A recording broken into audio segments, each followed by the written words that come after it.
Team ने performance की, मगर अब बात मैं वही कह रहा हूं कि जब टीम हारी तो उन्हें समझ नहीं आएगा क्यों हारी है।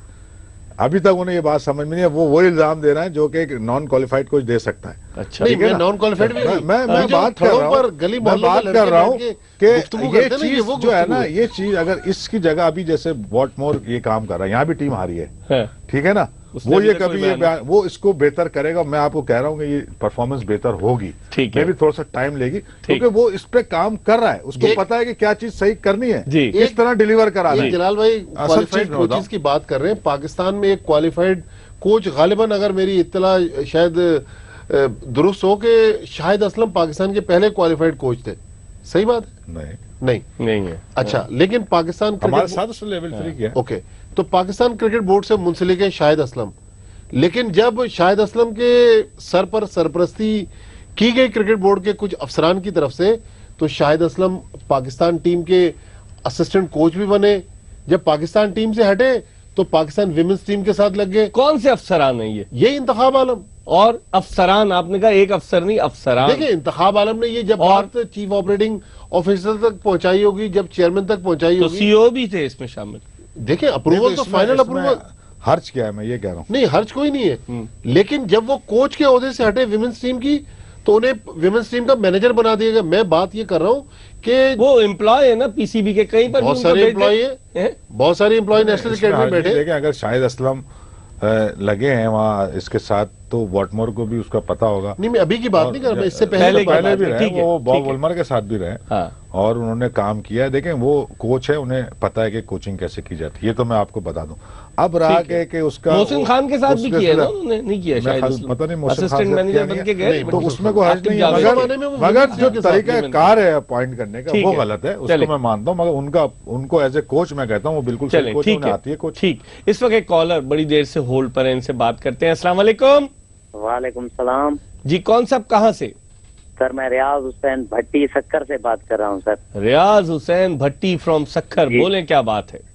सर, बात ये है कि हमारी टीम जो है बहुत बुरी तरह से हारी है, हमारी बैटिंग लाइन बहुत कमजोर है सर, इसलिए मैं कहना चाहता हूँ कि मोहम्मद यूसुफ को अगर आप टीम में शामिल कर दें तो हमारी बैटिंग लाइन मजबूत हो सकती है। और कुछ पूछना चाहेंगे रियाज भट्टी साहब? सर, और ये पूछना था कि जो है टेस्ट कैप्टन जो है वो मोहम्मद हफीज जो है, ठीक है, मिसबाह को नहीं आना चाहिए कैप्टनी में, बाकी मिसबाह टेस्ट में सही है, वनडे कैप्टन जो है हफीज को या अफरीदी को किया जाए। ठीक है, ठीक है, बहुत बहुत शुक्रिया रियाज हुसैन भट्टी साहब, आपने हमें सक्खर से कॉल किया और अपनी राय का इजहार किया। मोहम्मद यूसुफ के हवाले से पूछा, अपने मेहमानों से पूछेंगे। एक और कॉलर है हमारे साथ। अस्सलाम वालेकुम। वालेकुम सलाम जी, कौन साहब कहाँ से बात कर रहे हैं? जी, मैं जमीर बात कर रहा हूँ पेशावर। पेशावर से जमीर, बोलें क्या बात है? जी मिर्जा भाई, कैसे हो? अल्लाह का करम। जमीर, आप कैसे हैं? से मिर्जा भाई, मैं कमरान अकमल के बारे में पूछना चाहता हूँ। जी पूछे। जी मिर्जा भाई, कमरान अकमल को क्यों नहीं खिलाते, जो बहुत अच्छा प्लेयर भी है और अच्छा कीपर भी है, और उसकी सेम भी उसके साथ कम है, अभी 2-3 साल उसकी करियर बाकी है और अच्छा प्लेयर है, सरफराज से भी अच्छा है और बाकी और कीपर से भी अच्छा है, कमरान अकमल को खिलाना चाहिए। ठीक है, और कुछ पूछेंगे जमीर? और दूसरा, मैं मोहम्मद यूसुफ के बारे में पूछना चाहता हूँ। मोहम्मद यूसुफ एक अच्छा प्लेयर है, एक असासा है, और उसे भी खिलाना चाहिए पाकिस्तान टीम में, खासकर टेस्ट के लिए बहुत जरूरत है। ठीक है, ठीक है, बहुत बहुत शुक्रिया जमीर, आपने खैबर पख्तूनख्वा के दारुल हुकूमत पेशावर से हमें कॉल किया। एक और कॉलर हमारे साथ हैं। अस्सलाम वालेकुम। अस्सलाम वालेकुम। वालेकुम सर। वालेकुम अस्सलाम। कौन साहब कहाँ से बात कर रहे हैं? मैं दिल्ली से बात कर रहा हूँ सर। आप पहले अपने टेलीविजन की आवाज बंद करें प्लीज, और अपना नाम बताइए, कहाँ से कॉल कर रहे हैं? सागर बात कर रहा हूँ सर, गिलगित से। गिलगित से? सागर। साजिद सागर फ्रॉम गिलगित, बोले क्या बात है? सर, इमरान नजीर को उठाना चाहिए सर। अच्छा, और कुछ पूछेंगे सागर? जी सर।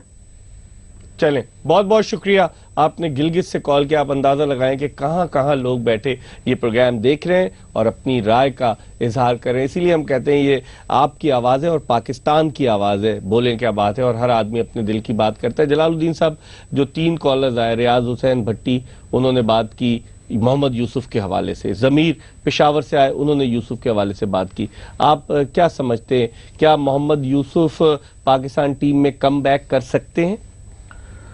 देखें, अब अगर वो कम बैक करें भी तो वो टीम के लिए कोई ज़्यादा सूदमंद साबित नहीं हो सकते, क्योंकि एक दो बातें होती हैं। एक तो जब आप इस एज में हैं जाके वो 38 की हैं और उनकी एक क्रिकेट इंटरनेशनल क्रिकेट से काफ़ी दूर हो जाए, तो वापस आके आपको टीम में एडजस्ट करना और परफॉर्म करना इतना आसान काम नहीं है। दूसरा, उनकी मोटिवेशन मैंने देखा है कि अब बहुत ज़्यादा टीम इंटरेस्ट में नहीं रही है। वो आते हैं, अपना गेम खेलते हैं, जो कि टीम के लिए नुकसानदेह होता है। तो आपकी राय में नहीं आना चाहिए? मेरा ख्याल है अब उनका टाइम निकल गया है। जिस वक्त उन्हें निकाला गया था उस वक्त अगर वो मेंटेन करते और चलते रहते तो शायद अभी वो कुछ दे देते। आप बताएं, आपकी क्या राय है? मेरे ख्याल में अब हमें आगे बढ़ना चाहिए। एक तरफ हम नए खून की बात कर रहे हैं, फिर यूसुफ को भी लाने की बात कर रहे हैं। जो लोग अच्छा खेल रहे हैं, जिस तरह यूनुस खान पे क्रिटिसिज्म हो रहा था, तो यूनुस खान ने अपनी परफॉर्मेंस से जवाब दिया है। सही। तो यूसुफ, जिस तरह उनका नॉन सीरियस एटीट्यूड पास्ट रहा है, तो मेरा नहीं ख्याल उनको वापस टीम में। और इमरान नजीर के बारे में जो सागर पूछ रहे थे, हर इमरान नजीर तो नया डोमेस्टिक सीजन आ रहा है, इमरान नजीर परफॉर्म करे तो पाकिस्तान क्रिकेट के दरवाजे खुल जाएंगे। इमरान नजीर का यह है कि वो अगर उनकी, क्योंकि जगह दूसरे लोगों ने ले ली है, जैसे अहमद शहजाद, बहुत सारे ओपनर, अहमद शहजाद, नासिर जमशेद, शादेब हसन, अपॉर्चुनिटी मिली मगर वो कंसिस्टेंसी नहीं शो कर सके। ठीक है, तो इसलिए दूसरे लोग वो अब रिप्लेस करने के लिए उन्हें एक्स्ट्राऑर्डिनरी कुछ करना पड़ेगा, मगर नॉट ओनली डोमेस्टिक क्रिकेट। जब मौका मिले पाकिस्तान में तो वहां करना है, ठीक है, क्योंकि डोमेस्टिक का उनका अब क्राइटेरिया नहीं है। हमारी गुफ्तगू जारी रहेगी। एक और ब्रेक ले रहे हैं, बोलें क्या बात है में कहीं जाइएगा नहीं। ब्रेक के बाद जब वापस आएंगे आपकी मजीद टेलीफोन कॉल्स अपने प्रोग्राम में शामिल करेंगे। माजिद भट्टी ने, जो यकीनन आरिफ खान जिन्होंने डेरा इस्माइल खान से कॉल किया उनके सवाल का जवाब दे दिया, और सरदार जाहिद जिन्होंने अटक से कॉल किया उनके सवाल का जवाब दे दिया, लेकिन मोहम्मद शकील जिन्होंने लाहौर से कॉल किया था कप्तानी के हवाले से, उनके सवाल का जवाब लेना भी बाकी है। माजिद भट्टी से भी पूछेंगे, जलालुद्दीन से। एक ब्रेक ले रहे हैं और जब ब्रेक के बाद वापस आएंगे तो गुफ्तगू के सिलसिले को वहीं से शुरू करेंगे जहां से ये सिलसिला टूट रहा है।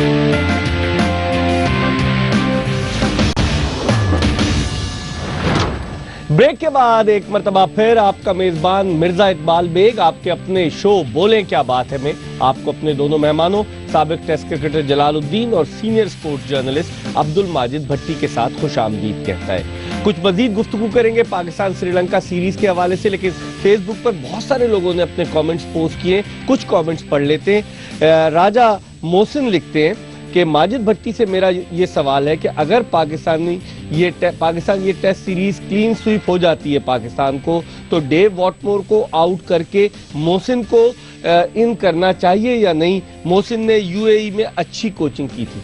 माजिद क्या कहेंगे? देखिए, एक सीरीज हारने से आप कोच को हटा नहीं सकते, लेकिन इस वक्त जो मोहसिन हसन खान ने एक पिंडोरा बॉक्स खोला है, मेरा ख्याल पहले तो उसका सामना करें। अब तो कोच बनने की बातें बहुत दूर रह गई। अच्छा, इम्कानात खत्म हो गए, कम हो गए? मेरे ख्याल में ज़का साहब तो पहले भी बनाना नहीं चाहते थे, अब मजीद कम हो। जब उनको भी बिल्कुल तस्दीक हो गई कि अब मेरी इस खेल में बारी आना मुश्किल है, तब उन्होंने एक नया मैच शुरू कर दिया। ठीक है। इसके अलावा मुनीब वोहरा लिखते हैं, कल का शो ऑसम था, बहुत शुक्रिया, लेकिन मोहसिन खान ने फिर नहीं बताया कि पाकिस्तान वर्सेस इंग्लैंड की सीरीज में ओडीआई और टी20 में किसने हरवाया। क्या प्लेयर्स जानबूझकर हराते हैं? जलालुद्दीन साहब, मैं तो पहले भी कितनी दफा ये बात कर, मतलब लोगों के सवाल जहन में आते हैं। 2-3 वजूहात तो मैं बता दूं ना। एक तो मैंने आपको पहले बताई कि इंग्लैंड की टीम नंबर 1 टीम थी, ठीक है, वो टेस्ट सीरीज हारी, उसने रियलाइज किया, हारने की वजूहात देखी, उस पर काम किया, ठीक है ना। हमने उन्हें अनएक्सपेक्टेडली हरा दिया, जो हम ये नहीं समझ रहे थे कि हमने 3-1 या 3-0 हराएंगे। हम तो ये समझ रहे थे कि अच्छा मुकाबला होगा, हम कहीं किसी तरह अपना, तो हम खुद एतमादी का शिकार हो गए थे। जब हम ओवर कॉन्फिडेंस हो गए, जब ओवर कॉन्फिडेंस होते हैं तो वो आपके लिए नुकसान दे जाता है। दूसरी एक चीज जो मैंने फील की थी, और वो मोहसिन खान साहब को भी पता होना चाहिए कि ऐसा क्यों हुआ, कि एक अच्छी खासी दोनों वर्जन की टीमें सेटल हो गई थी, टेस्ट क्रिकेट एंड वनडे की। अननेसेसरीली जब टेस्ट सीरीज जीते तो अजहर अली को रोक लिया गया, उसको वनडे खिलाया गया, और विकेट कीपर को नहीं बुलाया गया।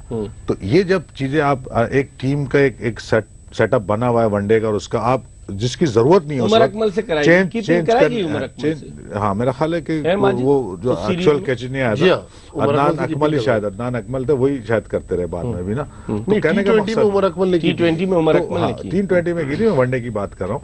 तो एक चीज बेहतर हो रही थी क्यों बड़ी मुश्किल से टीम सेटल होना शुरू तो की। यहाँ पे ट्रेनिंग की तो वो ये आदत- अब उन्हें पता होना चाहिए क्यों उन्होंने ऐसा करा कि अजहर अली को रोक लिया जबकि वो वनडे टीम में शामिल नहीं थे, क्यों विकेट कीपर को नहीं बुलाया गया। तो ये जब आप इस तरह की देखें, अब दुनिया क्रिकेट में ये नहीं है कि बहुत आपको बड़ा फर्क होता है टीमों में, जो छोटी छोटी चीजों को कंट्रोल करता है वो टेस्ट मैच या वनडे मैच या T20 जीतता है। सही। ऐसा नहीं है कि कोई बहुत बड़ा चेंज आ जाएगा या एकदम से कोई 10 प्लेयर नए आ जाएंगे तो टीम जीतने लगी, ऐसा नहीं है। सिर्फ छोटी छोटी चीजों को जो कंट्रोल करता है वो जीतता है। तो मैं ये समझता हूँ कि खुद अपनी गलतियां थी, जिसमें मैंने 2-3 बातें तो आपको भी बता दी हैं कि क्या वजह थी। एक तो ये थी कि टीम को चेंज किया गया, ठीक है। ओवर कॉन्फिडेंस हुए, उधर उसके बरक्स इंग्लैंड ने अपने आप को दोबारा कम बैक Regroup करने के किया, रीग्रुप हाँ। किया और बड़ा वो उससे आए हिम्मत ठीक। से, और उनके पास जो लोग थे उन्होंने उसके साथ काम किया टीम के साथ, और वो उस पे आके उन्होंने कंट्रोल किया। और जो हम जीते भी थे, पहले भी मैंने ये बात की थी, हम बॉलिंग पे जीते थे। वो बॉलिंग वनडे में इज टोटली डिफरेंट इशू। वो 10 ही ओवर कर सकता है, 10 ओवर को वो मैनेज कर सकते हैं और उसमें वो ज्यादा रिस्क नहीं लेंगे, मगर टेस्ट मैच में ऐसा नहीं है। तो मैं अच्छा, समझता हूँ कि ये एक सारे चीज- फैक्टर थे थे जिसमें- पता कलामी होती है। एक चीज बताइए, अब सेकंड टेस्ट मैच के लिए क्या ओपनर्स हमारे दोनों नाकाम रहे, क्या टीम में कोई मेजर तब्दीलियां होनी चाहिए या सिर्फ एक चेंज होगा, मोहम्मद अयूब डोगर की जगह मिसबाहुल हक आ जाएंगे? मेरा ख्याल है कि जो मुझे लगता है कि वो एक ही चेंज इस वक्त, क्योंकि एक टेस्ट पैनिक नहीं होना चाहिए। बॉलिंग हम के बहुत शोबे में जल्दी कोई पैनिक चेंज हैं। नहीं होना चाहिए। बॉलिंग में मैं समझता हूँ अगर चीमा को किसी तरह अंदर लाया जाए टीम में, किसकी जगह एजाज क्योंकि चीमा को? उमर गुल की जगह भी ला सकते हैं, क्योंकि चीमा का मैंने रिकॉर्ड देखा अच्छा है और उनकी परफॉर्मेंसेस भी अच्छी हैं और वो अभी फ्रेश भी बैठे हुए हैं। जुनैद और खान इस की बॉलिंग कंडीशन से में- आप मुतमईन हैं? हैं? जुनैद खान की जुनैद खान ने ज़ाहिर है अपॉर्चुनिटी कम मिली इस कंडीशन में उसको बॉल करने की, मगर वो यूजफुल हो सकता है बीइंग ए लेफ्ट आर्म और उसकी यूटिलाइजेशन हो सकती है। उमर गुल को आप चेंज करके इजाज चीमा को ला सकते हैं और इवन समी को भी ला सकते हैं। अब वो वनडे या में अगर मार पड़ी है या T20 में मार पड़ी है तो उससे नहीं होता, आप एक दूसरे वर्जन में आ रहे हैं। अब क्योंकि समी को जो मैंने थोड़ा फील किया, अदरवाइज उसके रिकॉर्ड देखें तो बहुत खराब है। ठीक है। वो 35 टेस्ट खेल गए सिर्फ और कभी भी अनसर्टेनिटी में रहे वो। तो ये तो एक अजीब सी ठीक बात है, या तो सिलेक्ट जिसने किया वो गलत किया या उन्होंने जो परफॉर्मेंस दी वो अप टू द स्टैंडर्ड उस लेवल पर नहीं है, तो इसलिए वो परफॉर्म नहीं कर सकते। तो ये छोटी छोटी चीजें ठीक है, जिसको ठीक है। बेहतर करना होगा, मगर मैं समझता हूँ कि पाकिस्तान टीम कम बैक करेगी, इसमें बेहतर है। परफॉर्म करेगी और उसकी वजह मैंने आपको बता बताई दिए। ठीक है, इस वक्त टेलीफोन लाइन पर हमें ज्वाइन किया है पाकिस्तान के साबिक टेस्ट फास्ट बॉलर बिग सैफ सरफराज नवाज ने। इनसे बात करते हैं। अस्सलाम वालेकुम सरफराज नवाज साहब। वालेकुम सलाम इकबाल भाई, बाकी दोस्तों को भी सलाम जो आपके साथ माशाल्लाह बड़ी खूबसूरत बातें कर रहे हैं। अच्छा, भट्टी साहब और जलालुद्दीन, मैंने वालेकुम इनका अस्सलाम। प्रोग्राम देख रहा था क्या और क्या कहेंगे इनकी बड़ा बातों के- उठाए हुए आप लोगों ने जी। क्या कहेंगे इनकी बातों के हवाले से आप? मैं ये कहूंगा कि बड़ी अच्छी बातें हो रही हैं और जो ये सारी चीजें इन लोगों का जो मौकफ है उसमें PCB के भी आदमी को रखना चाहिए था, जो जवाब देता कि ये सारी चीजें हकीकत है या। और उसके बाद मैं ये भी कहूंगा कि जो रमीज राजा के ऊपर बातें आई हैं, मूसा खान ने कहा है रमीज राजा का, तो आप देखें ना कि वो तो इंट्रिग हमेशा है। और आप देखें जब तौकीर ज़ियार के जमाने में उसने क्या कुछ गलत नहीं किया। तो इसका मतलब है मोहसिन सही कह रहे हैं सरफराज नवाज साहब। रमीज राजा के मतलब